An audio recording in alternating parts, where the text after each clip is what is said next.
You're mute again. Did There you go.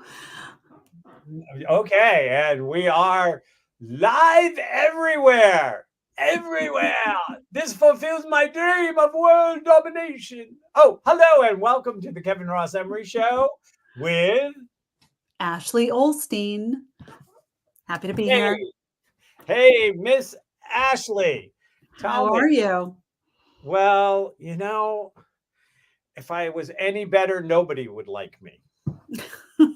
Get too happy when you get, you go down the street or you're walking somewhere or you're interacting and somebody goes, "What are you smiling about?" And it's like life, joy, happiness. Now I'm smiling even bigger because I irritated you. So now I'm really smiling. Well, this will irritate you. I just saw a message here that Facebook is having a little issue about the streaming. So can you see that message? Okay, so I'm going to do that. All right, you do that. You take care of it. Perfect. And last time you were doing your fast, your cleanse, excuse me, it wasn't a fast, it was a cleanse. How long did you last? I lasted 5 days. There you go. You got it. Perfect. 5 days. Good for you. I lasted on the cleanse for 5 days. It's not a cleanse meant to lose weight, but I lasted on the cleanse for 5 days. I did drop like 7 pounds. Good for you. Wow.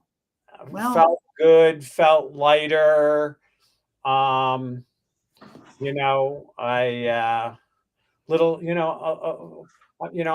I like being a little light in my loafers. You? No. So, we'll see. There are some people that got it and laughed, and there are some people that went, "He wears loafers?" It's all good and all okay. Yeah, I mean, I had an expo this last weekend. Oh, that's right. In Newburyport? In Newburyport. Yeah. It was a rebook onto Memorial Day weekend.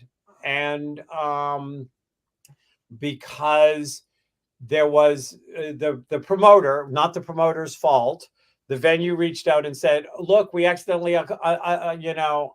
double booked the one that she had scheduled in April, and she already had all her vendors signed up, her psychic signed up, everybody was there."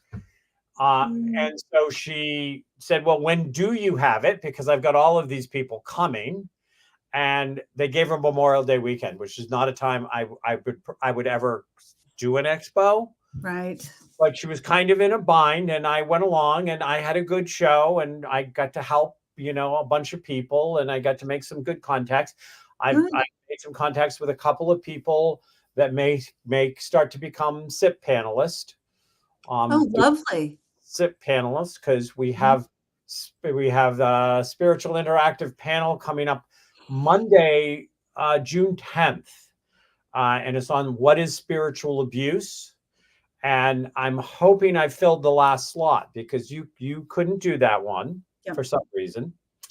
And we're trying it on a Monday night instead of a Sunday night to see how that goes. But I think spiritual abuse is a big topic. And so one of the readers that was there, he said, "Look, I was brought up with fundamentalist, which is definitely a spiritually abusive cult." He goes, "And then I got involved with a spiritual new age cult, and I had to escape that." And and he goes, "So I'd really love to be on that panel." So I'm hoping it's going to work out in his schedule because he would be a nice addition. But it's a topic that people are starting to talk about more, but it's also the topic people don't want to talk about because somebody's going to get their feelings hurt.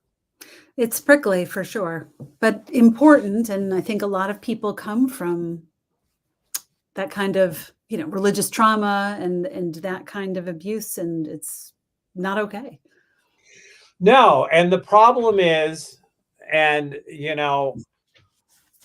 I had this experience that I compare it in a way that, when I was being sexually abused as a child, years later, I've had several adults say that they knew it, but didn't know what to do about it because nobody talked about it. Swell. And that happens. There's certain, topics you don't talk about. For years, they were like, well, we didn't know what to do. And, and it was like, you're share part of the guilt. Yeah. You knew that was happening to a 5-year-old child and you did nothing. And it's the same thing with all the people that knew that priests were molesting children. And now there's also several other religions that are starting to get those same things that first showed up in the Catholic Church, sexually inappropriate from the ministers in the authority feeling. But it's like, well, there are some things you don't talk about in proper society. Well, I think it's time that proper society went where it belonged, which is to hell and stay there, when it's at the cost of ruining childhoods, ruining lives, creating all sorts of abuse, but we don't talk about it. Well, you guess what? On this show, we talk about everything. We talk about everything. And so June 10th, I remember I'm teaching a Reiki class that night, so that's why I can't be there. But you'll be talking about it. So if anybody has comments and wants to participate and chime in, and so that's the SIP, this Spiritual Interactive Panel on June 10th. And that will also be on your Facebook page, right? Yep. We house that on the New Hampshire Metaphysical Facebook page, even though New Hampshire Metaphysical has gone to the heavens. It has ascended, so to speak. There might be a little bit more emphasis on the first part of the word than the last. Ass ended. Yeah, it ass ended up. But I still have the Facebook page, and Facebook is so prickly. So we've turned it into the Spiritual Interactive Panel. So it will be on there. I'm going to push. We don't normally do SIPs on LinkedIn, but I think I'm going to push to do it on LinkedIn as well as YouTube. I like that. What time on Monday? I know that the day is new, but I can't remember. Is it at 6:00? It is. I am going. Sorry to put you on the spot. No. You didn't put me on the spot. I should have known it ahead of time. I was too busy flirting with our guest. Yes. She's flirt-worthy. So, what is going on, or what is up with you while I look for the I believe it's 6:00. It's just a Thursday. We're creeping into the weekend. It feels like a very strange week with the holiday. So I'm curious to see what the forecast, our astrological forecast, is going to be. Emphasis on the astrological forecast coming up this week, because last week was busy. Yeah, me. What's an astrological forecast without a crack, right? 6 to 7:30. June 10th, 6 to 7:30. Perfect. And so at some point, I'll probably create a banner and put it at the bottom, but I'm not going to. So today's guest is going to participate in the astrology forecast. She kindly forced her chart upon me. And liar. And so as I kind of go over this stuff, I'm going to reference her chart and your chart, and I'm going to be looking all over the place, but let's bring her up. You can introduce her, and then I will dive into astrology. All right. So I am bringing Reverend Stacy Christopher to the screen. So Stacy is a dear friend of mine. Lucky me. Me, She's a girl. psychic medium, a licensed family therapist, an ordained minister, a Reiki master, someone who's passionate about animal advocacy, and a voice for the voiceless in today's society. She's an old hippie. No, I want to take the old out. She's a hippie and a massive theater nerd, and she is otherwise known as the Reverend, Yes. which I love. So, Stacy Christopher. Yay. Hi. Thank Welcome. you. I'm so happy to be here. I cracked up when I saw the irreverent reverend. That's the only kind I know how to be, you know. The first couple of years, I was after I got ordained. I used to say that I was Rev Kev on the speedway of life. Oh, that is spiffy. I like that. We've got Or like a wordy Sledgehammer, Rev Kev, the Right? Reverend. I don't have a cool name. I need one. So, we're going to have to come up with a cool name for the club. You're the coolest one of all. You know. How about the ash that's too hot?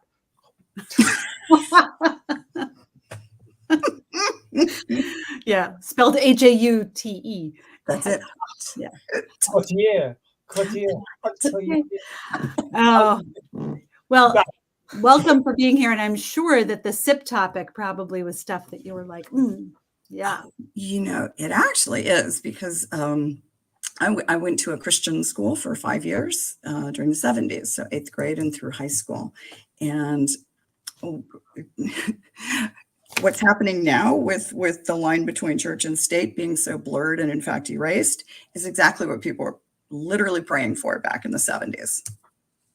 Find us somebody who will represent us in politics. And kind of nobody ever thought that would happen, because who would do such a thing? Well, here we are, but it's really frightening for someone who was back then seeing these prayer meetings over all this. And I mean, we had science books that taught creation theory. Fantastic. Yeah. And we had book burnings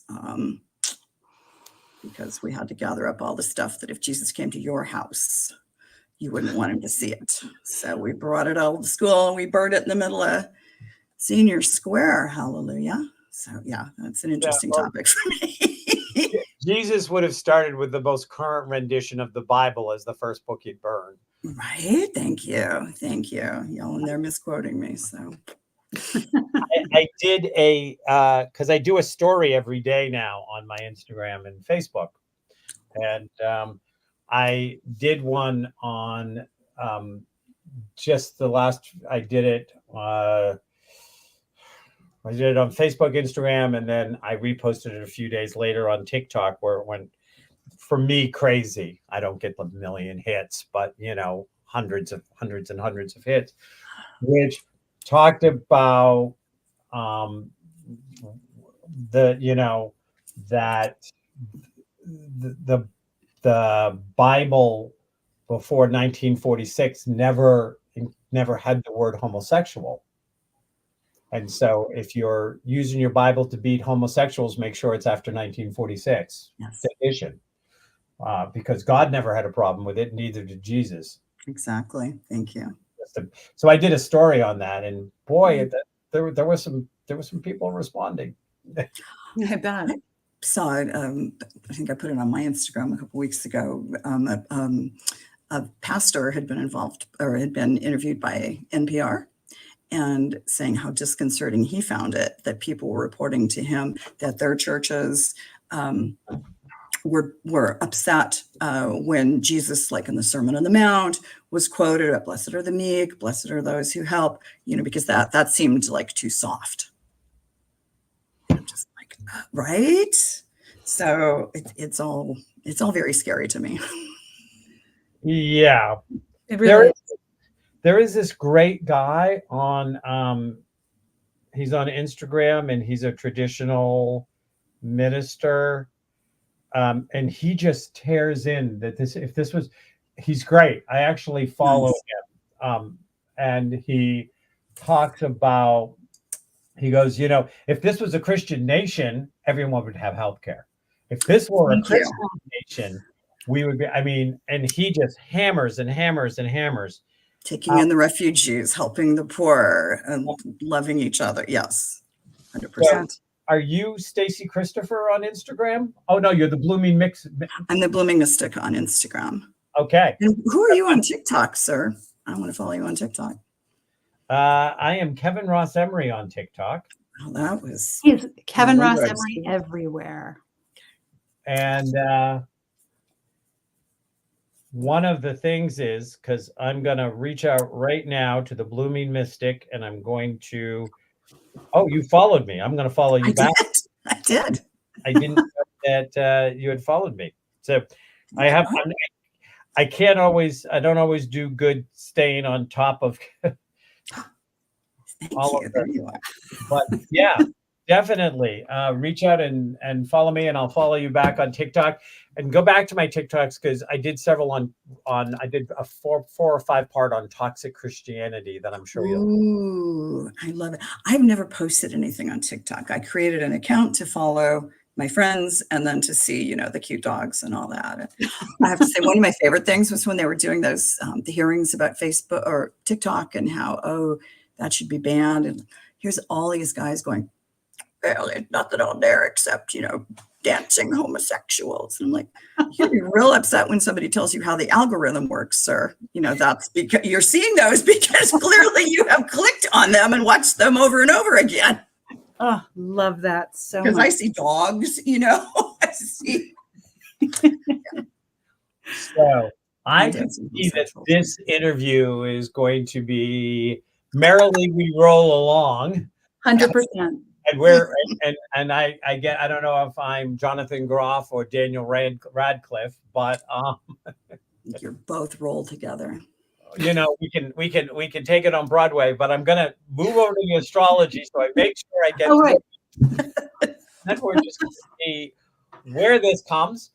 Do remember, we see your questions if you type them in, and you can ask questions of the Irreverent Reverend, of the Too Hot to Talk About Ash. That's it. With twos, right? Too hot. Yeah. Or the Rev Kev on the spirituality highway of life. Okay. Yeah, I haven't used that one for a long time. I think it's time to resurrect it. I see. So we have Sun in Gemini. Of course, that happens every time this year. It started last week. We do want to remember the Geminis. You want to see where it hits in your chart. Where it hits in your chart is going to tell you what area of your life it's going to be affecting you at this time. So, you know, we're gonna go here that your Gemini goes from your 5th house into your 6th house. Is this Stacy's? This is Stacy's. Yep. Sorry, Stacy's. So Stacy, this is a year, and it should happen every time this year, that there might be a little bit more energy or emphasis in your life on love affairs or play or creativity, fertility, whether that's fertility of the body or the mind, childlike spirit, joy, self-expression, drama. These, for the first couple of weeks, the way that it looks like, I don't have the exact degrees, but for the first couple of weeks, when that sun hits Gemini, that's the energy that gets stimulated in you. Does that make sense? It does, yes. And then it kind of moves in to a little bit more of your analytic nature, a little bit more of your work habits or your sense of usefulness. You may be creating something in the first half of Gemini that you then figure out how to work into your life in the second half of Gemini. Perfect. So come the May part of Gemini into the very beginning of June, you're creating, and then you're producing coming up into the latter part of it. Excellent. Thank you. And so that happens every year for you, Ashley. And I had your chart right here, and I'm looking around because some things got rearranged on my desk for a second. And now I'm looking for your chart, which I had out because I was looking at it. What? No. So For you, it's up in the down here. Duh. Hi. So for you, that Gemini is in that 9th house. Okay. And so, as we know, in that 9th house, it's about, illuminating your philosophies, your wisdoms, doing something in higher education, which I think it's interesting that you have that energy, and that energy would have started in Taurus for you and is now there. You're teaching Reiki that's associated with a higher education institute. So there you are.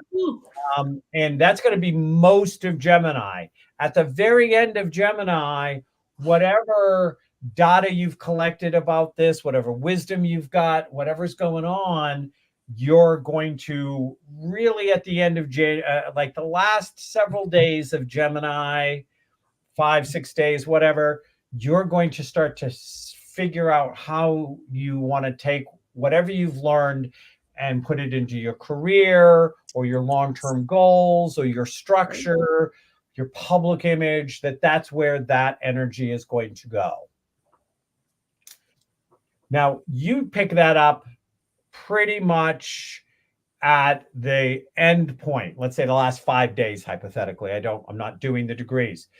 The way Stacy's chart splits it, she gets a little bit closer to the first 2/3 of Gemini has one energy and the last third has the other.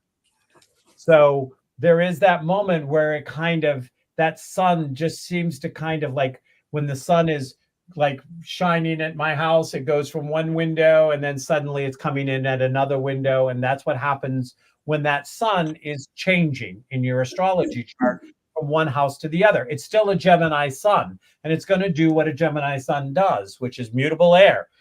Challenge things, poke things, gather data, gather data, gather data. So any questions from either one of you so far? No, this is super appropriate for me. Thank you very much. None. Now, the other thing that's going on that we need to look at here is that we are going to have on June 4th trines. Now, let me see. So I'm going to go back for a second. So on June 3rd, everything I've said about the sun now starts to apply to Mercury.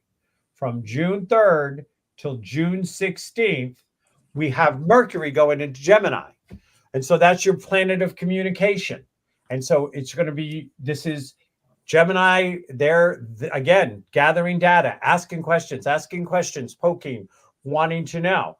The breakup is going to be a little different because Mercury spends less time than the sun does in Gemini. So again, if you look at it and you think of it, and the dates that I gave you, you may want to write them down. You may not. It depends on how much you like to use that. Is that from the 3rd of June till the 16th of June. So we're only talking like 13 days. It's still going to break up the same way for you. Okay. So half and half for me, but 2/3 and 1/3 for Stacy. Got it. Not half and half for you. Oh, it was the last 5 days. That's right. Like the last 5 days. So Okay. the last probably day or two at most it's going to be then moving into that 10th house. And that's when you're going to say, okay, my communicator, whether it's internal communication or communicating to the world, is going to take and try to now communicate this. This is how I am putting it into my career. This is how I'm going to put it into my structure. Where, you're doing it in a career, but it's interesting because it goes into Stacy's 6th house. And that in a way is like a secondary career house. It's about work habits and sense of usefulness and service giving. So you kind of have an interesting parallel with your charts there, that you're about play, adult play, wisdom, philosophy, poking there. And she's about play, creativity, childlike, self-expression, all of that stuff. But those are harmonious kinds of energies. And then you both lock it into, how do I take that to the world? Nice. Pay attention, because this is, there's some things going on here. But before I get some of the trines and stuff that are going to also affect you,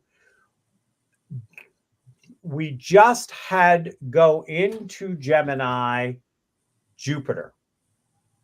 Jupiter is the planet of expansion. Sometimes it's called the great benefic. It's going to gift you, expand you. It's been called the planet of luck and prosperity. And it just moved into Gemini. And I just told you where both of your Geminis are. And everything I just told you, Jupiter is going to be there for the next year. Nice. So for the next year, you're going to have expansion in those places. You're going to have opportunities that will seem to come out of nowhere, per se. It is going to love it being in your 5th house, because that's the natural house of Leo. And Jupiter and Leo are very friendly. In your 9th house, where it's going to spend most of its time, Jupiter is actually considered in its detriment in Gemini. So Jupiter is in its detriment, but it's going to love to be in your 5th house, and it's going to love to be in your 9th house, because Jupiter loves Sagittarius, and that's the 9th house. And the 5th house is Leo, and Jupiter loves Leo. So even though this detrimental Jupiter, and this is for everybody, Jupiter is in Gemini for the next year. If you have your chart, take it out. You should have already taken it out. What's wrong with you? Take out your chart. See where this hits it. See where it's affected you. If you don't have a chart, except for some freebie you got on the computer and you didn't know what it meant and it had a bunch of funny things, well, then do know you can always contact me to get your birth chart, your solar return, your progress chart. And then every week you can come and you get your weather forecast, and you'll know what it means. You can really apply it at a different level. So when Jupiter changes signs, it's really been about, in Taurus, it's been about being really practically prosperous in a plodding Taurian way. Geminis are quick. It's quick. And it's about accumulating knowledge, and then doing something and playing with it and changing it and making it better and blah, blah, blah. So just like we broke it up for the Sun in Gemini and the Mercury in Gemini, you're going to break up the year the same way. 2/3 and some part of it. And,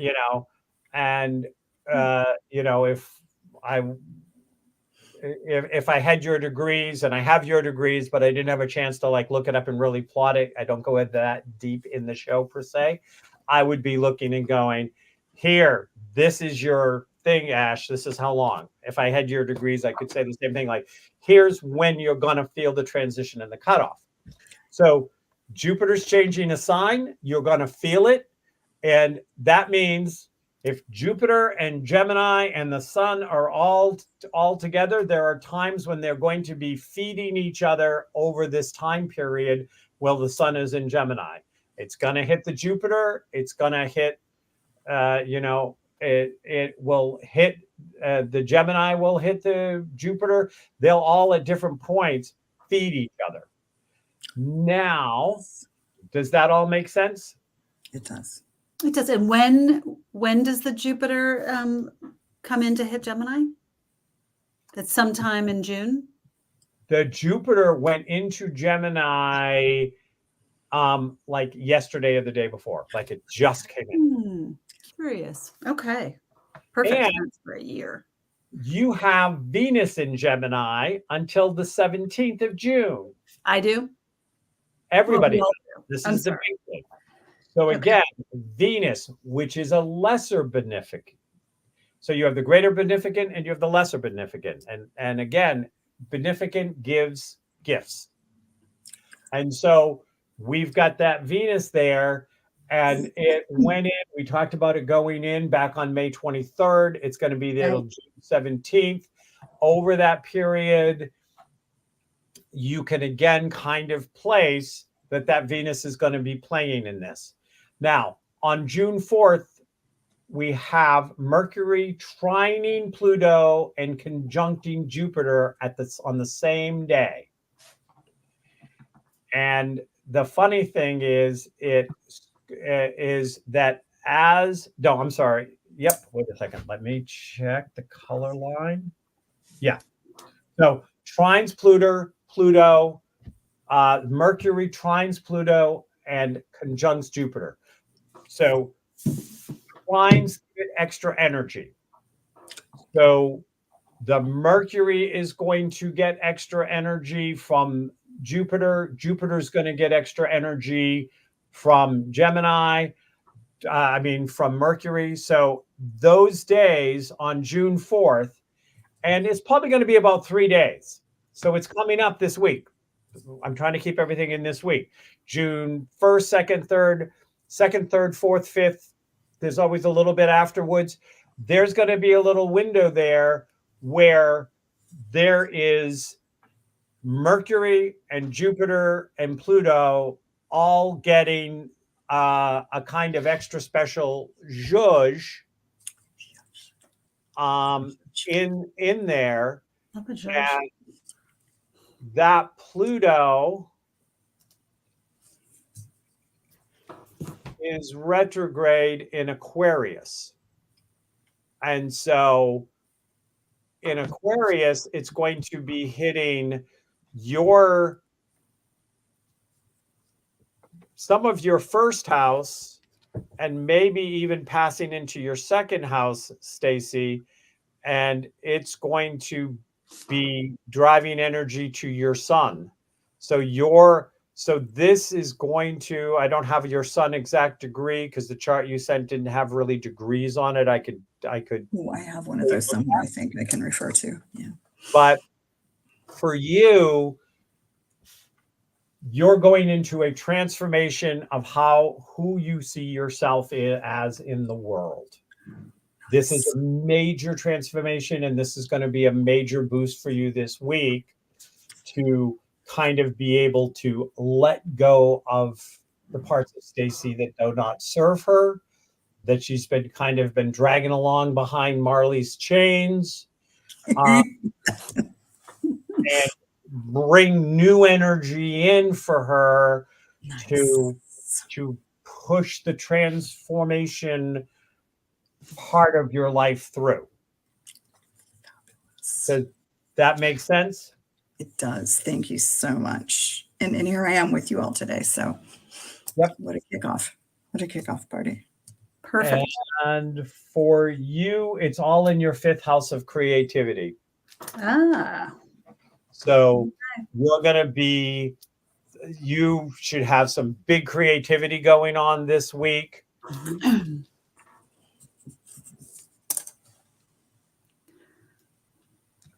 And the other astrological, I'm probably going to try to speed this up a little bit because I'm probably I don't want to take too much time away from Stacy. We do have Jupiter squares Pluto. That is on the 3rd. A square means an internal fight over something. And so your Jupiter and so this is in our consciousness, we're kind of struggling. And Jupiter's trying to expand and gather data, and Pluto is trying to make sure that it is within your higher ideals in the area it's going to hit you. For you, you're going to be feeling that there is expansion, and it might not be in simpatico over those few days as I'm expanding, but I don't know if I feel good about that expansion. I don't know if I'm going to, like, I don't know if I really want to land there. Does that make sense? And that's you this week as well.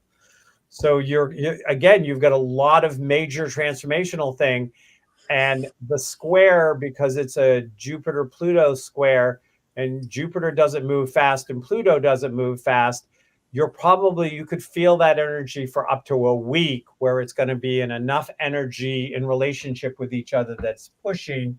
And so that is probably going to start this weekend for you, Stace. Okay. It's probably going to just start for you this weekend, where you're just kind of, maybe it's an opportunity and you go, should I take it? If but is that going to just be a dead end, or is it going to or do I want to be that person? These are your questions right now. Okay, yes. Who do I want to be? For your square, who do I want to be creatively? That's for me. Okay. Yeah. Who do I want to be creatively, and how do I want that to play out? And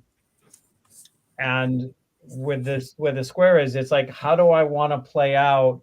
And it isn't about your career. It's still playing out in, how do I relate to the world philosophically, spiritually, religiously, educationally? And there's going to be a fight where there may be this. So it's kind of like this. Somebody may ask you to do something and you go, well, I don't really have a degree in that. And it's like, well, I didn't ask you whether you had a degree or not. I asked you to do it, but I don't have a degree in it. And I'm not sure if I'm comfortable doing it, but what I'm asking you to do, you don't have to have a degree for. And I think you can do it, well, but I don't know, I'm going to feel a little like, He's quoting me. I was going to say. I'm telling you what the astrology is telling me. Yeah. Okay. We've known each other a while. He's totally love it. Uncanny. Okay. So that's, the sun is conjuncting Venus on the 4th. Ooh la la la. So there's going to be a lot of focus on, what are your values? How do you find harmony? How do you find beauty? A lot of that energy, and it's early enough in Gemini, so it's probably still going to be in your 5th house, Stacy. Okay. So again, that's your love, your play, your creativity, your child, your self-expression. Look for some expansion there. And you've already got the expansion of Jupiter there, and then Venus says, hey, Jupiter, let me make you a little bigger. Woo! Is that Jupiter getting bigger? Or? Yeah. Yeah. So, and then we haven't gotten any comments. You guys really have to be paying attention, because I know you're out there. So, for you, Ash, this is again going to be in your 9th house. So there may be an opportunity. You may get invited to teach something else at the school. All right. Invited to teach somewhere, or something's going to be offered, and there's a and it's a gift, and you just have to be careful, because the square, you're still going to be in the square energy, and this little gift is going to be here, it's for you, and you're going to go, just like that. Yeah. Okay. So 2 people out there again. We do this every week. We don't always do it with our guest, but I want to thank Stacy for providing her chart so we can have a little fun with it. Thank you. That's amazing. I have a whole page full of notes. I always love it. And we'll be back next week to do the same thing about the astrology. And if you feel like it's time to get your astrology chart done, if it's time to use it as one of your benefits, email me. We'll set it up. And I don't care where you are, because I can do it over phone and Zoom. Now we're going to go back to Miss Stacy. Miss Stacy, the Reverend. blooming mystic. Reverend Stacy. Well, I've known Stacy for a handful of years now, and you just have the most beautiful energy, and she gives the most beautiful messages. And one of the things that I thought we could, among everything else, but that we could look at was your volunteer work with the shelters, but also in conjunction with your animal communication. So I just think that's such a beautiful pairing, and you have such an open heart about all of it. And I'm a huge animal fan, as is Kevin. So I've been volunteering at the same shelter for, let's see, I use one of my dog's names and all my passwords. I'm trying to figure out how long. 12 years. 12 years, because the date might be in there too. And one of my little dogs, Ashley, you probably have seen her up behind me on the couch when she was still with us, came from there. And I know that she was divinely sent because a friend of the family who left this earth way too soon used to volunteer at this shelter, and I started volunteering there in their memory. And one of the first times I went to do a shift, there was that little note up on the chalkboard that said, well, there's 3 dogs in this room, but this one's been behind the couch, won't come out, just, stick the food under it. Nobody's seen this dog in the whole time she's been there. And so I peeked down behind the couch because I'm nosy like that. And this little dog just comes running out and just threw herself at my neck and hung on me. And I knew that was, she'd been shooed out from behind the couch by our dear friend, who was just like, go with them. They'll make a good home for you. And yeah, that's just one of the many times that I know that animals have such a divine communication and such a divine purpose in our lives, and are such good teachers, And I think that anybody who's open-hearted towards animals can communicate with animals, whether they're still here with us in the physical, or whether they've gone ahead to the Rainbow Bridge and watch over us. So I love doing animal communication. Ashley will tell you there for a long time. I was like, I don't want to deal with people at all anymore because I'm over people. Only animals. But then I got back in with, so here we are. But animals have just always, to me, seemed higher up the ladder than us, because really they want to love us. They live in the moment. All those things that we don't do, love unconditionally, live in the moment, enjoy every second. We have a lot to learn from them. So that's for sure. I've seen your kitty, Dr. Kevin, several times on the show. Right there. I was looking there. She's up there. She's behind me right now. We're talking about you. That's Morgana. Morgana. Oh, okay. Yep, Morgana and Freya. Freya's on camera a lot. Right, that Freya's the one I've seen then. Calico. I carry one of my little fur babies here with me in my heart all the time. So, yeah. I love that. I love that. So if you had to describe yourself as an animal, like name an animal that would describe you. Oh my God, I should be lucky enough to fit in that category. How about a honey badger? Do you remember that old video about the honey badger? Honey badger don't care. That's perfect. Yeah. And I'd want to have Snoop Dogg narrate the video of me as an animal. So that would just be all worlds coming together in the best way. It's funny because when Ashley asked the question, I immediately got otter. Oh, same thing. Look at that. I love otters. I think, was it yesterday or the day before, was World Otter Day? I live on a lake, and we have a muskrat, but I call him an otter. So, yeah. And he and the dog have this little argument going back and forth. It's actually They would. Yeah, he's lived there for years. I'm sure it's not the same one, but his family, and they live under the dock and they come out. It's so cute. I want to sing that old Muskrat love song. Who's that? Was that Does that Captain and Tennille, right? I knew it. I knew you were I'll sing it too. you were gonna bust out. And Muskrat. And I have a daughter, Sam, so we'll call her Muskrat Sam. Perfect. Oh my God. Yeah. There you go. Meant to be. Perfect. Oh, that's funny. Yeah. I was just going to ask you more about what is the name of the shelter? I've never known that, actually. Life. Life. Love is for everyone. Oh, I'm writing that down because I'm sure they take donations. So Aurora, California. It was started by a mother and a daughter, and it's still run by them. And you're there every week. It's pretty amazing. I'm there every week. Yep. Yep. And it's the highlight of my week. I let people like, oh, you just go pick up dog poop, girl.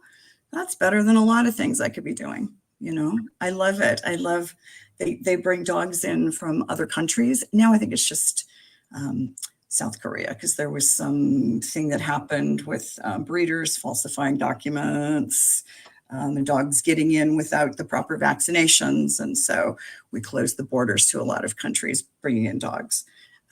So we used to get them from a lot of other places. Now I think it's mostly South Korea, but you know, they come in so frightened, and so, you know, God knows what they've seen in the countries they come from, where they've been at meat farms or, you know, and so it breaks my heart when I see them come in just terrified, just standing in the corner, just like, God, something's going to happen. Just get it over with quickly.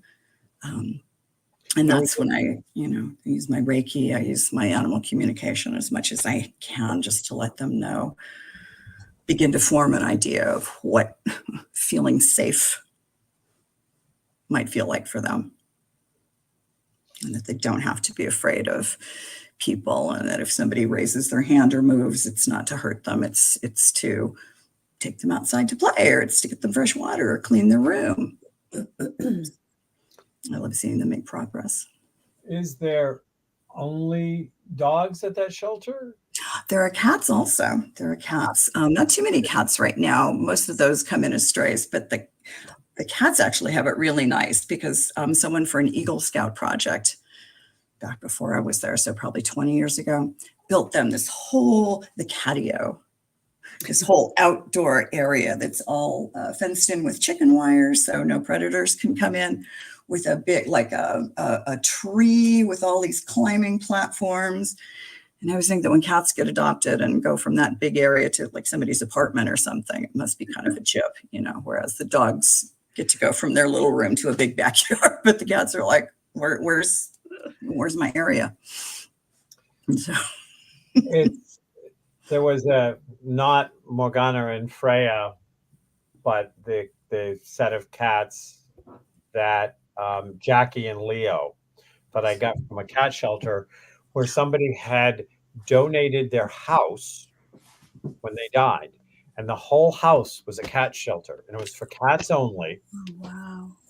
And they were all of the, I mean, like, this was probably a 15, maybe 1,800 square foot house. It's a whole cat shelter. It's outside of Portland, Maine. And we went there. My partner and I at the time went there because we were having, this is several years ago, we were having discussions about whether we were going to have kids or not. And he said, look, before we decide to have kids, first of all, we adopt cats. Yes. If we can parent cats, then we'll move to dogs. And if we can do cats and dogs, we'll move to kids. That's an excellent rationale, actually. And that was his rationale. And we adopted the cats, and I kept the cats, and he left. It worked to some degree. Very, very amicably. I mean, we were together like 7 years. So, I mean, it wasn't like, you know, but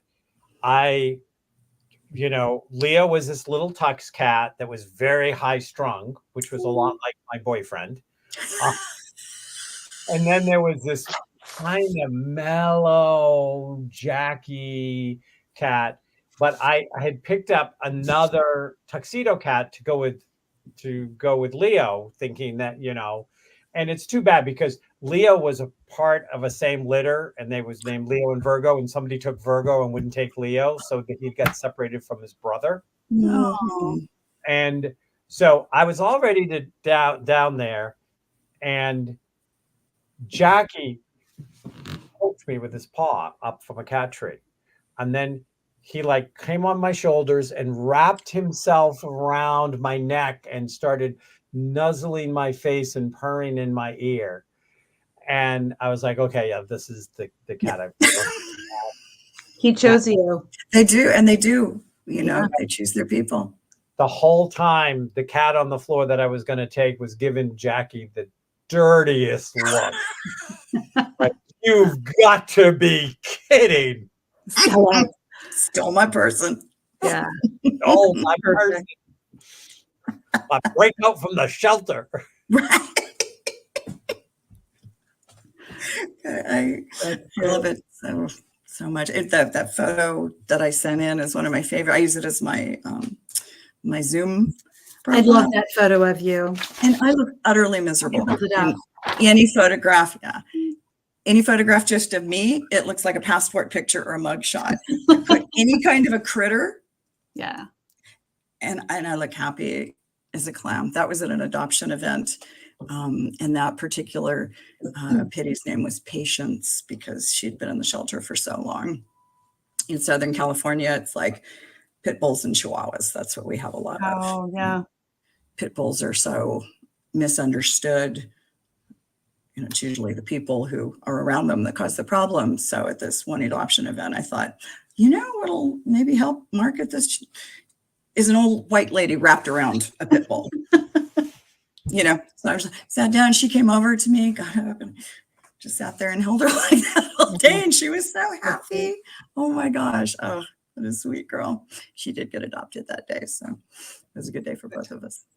Good. Well, when my husband and I, before we got married, when we moved in together, he had a cat.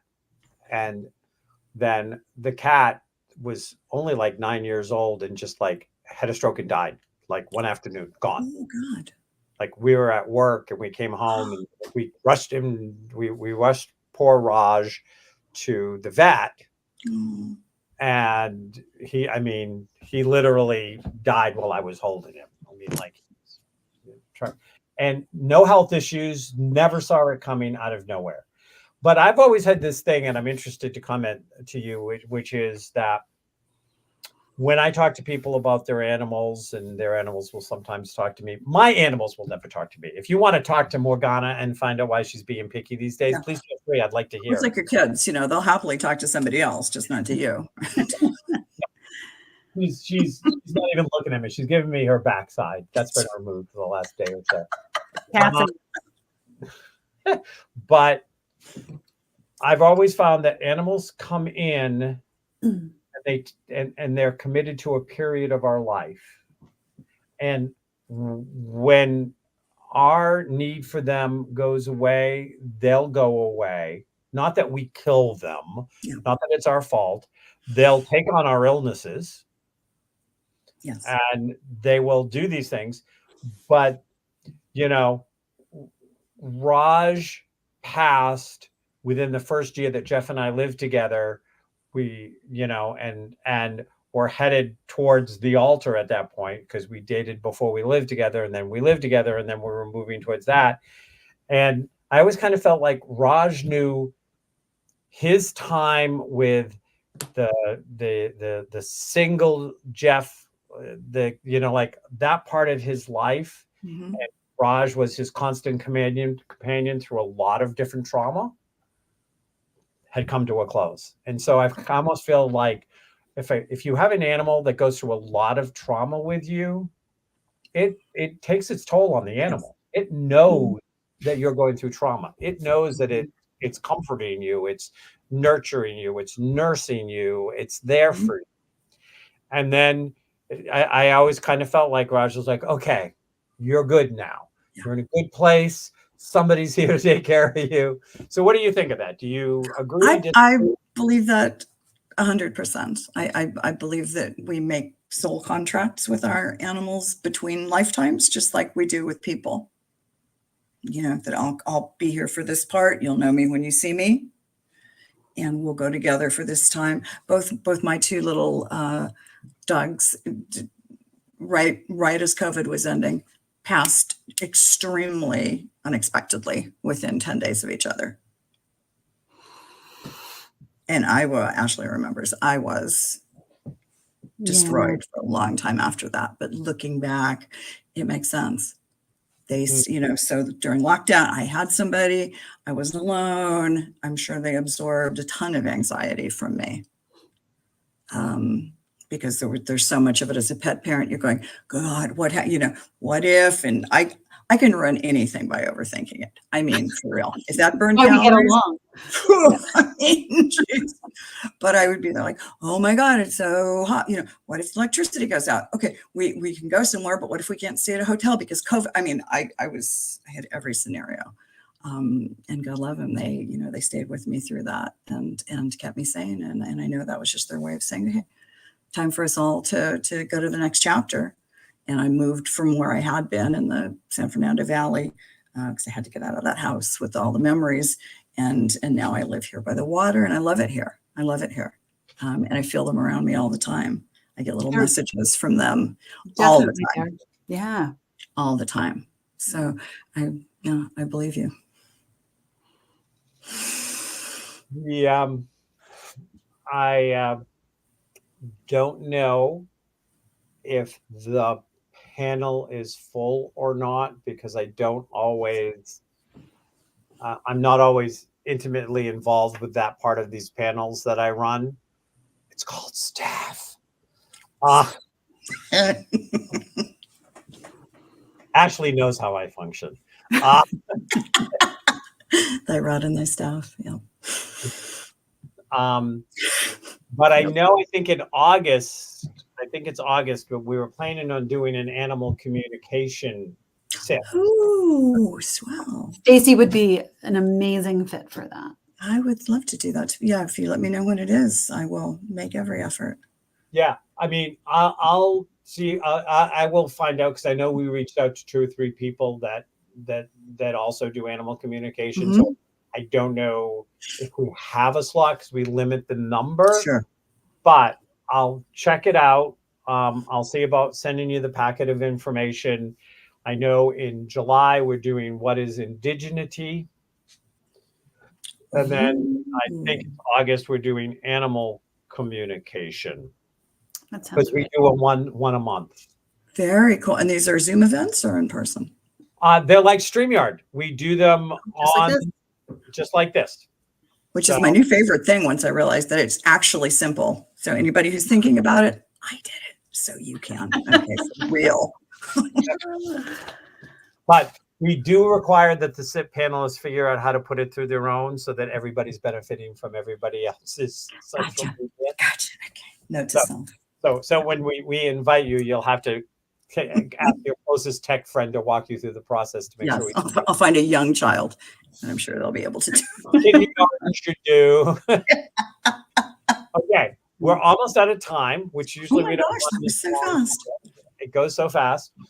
Is there anything coming up for you that you would like to mention? Any classes or any events or? I don't have anything planned right at the moment, but my favorite thing is helping people understand how powerful they are spiritually, how they don't need, mediums and psychics once they learn to tune into that power, how limiting beliefs are put on us by people who want to control us, and that our loved ones in spirit are our only love once they cross over and leave all their humanness. I think too often we're told, Grandma's still mad because she didn't go to her funeral. Grandma's having the time of her life up there now. She's all with all her people. She's with all her pets. I mean, think of all the celebrities and musicians who've crossed over. She's having a blast. She could not be concerned that you didn't come to the hospital. So it's just, it's love, and it's love. And if people are telling you that you need to be afraid of something, they're probably doing it to control you. So we are at the top of the hour. I feel like we didn't even get to make a dent in the broken crayon. Not at all. We just had fun, didn't we? Available for denting anytime, so I'd be happy to come back. So, yep.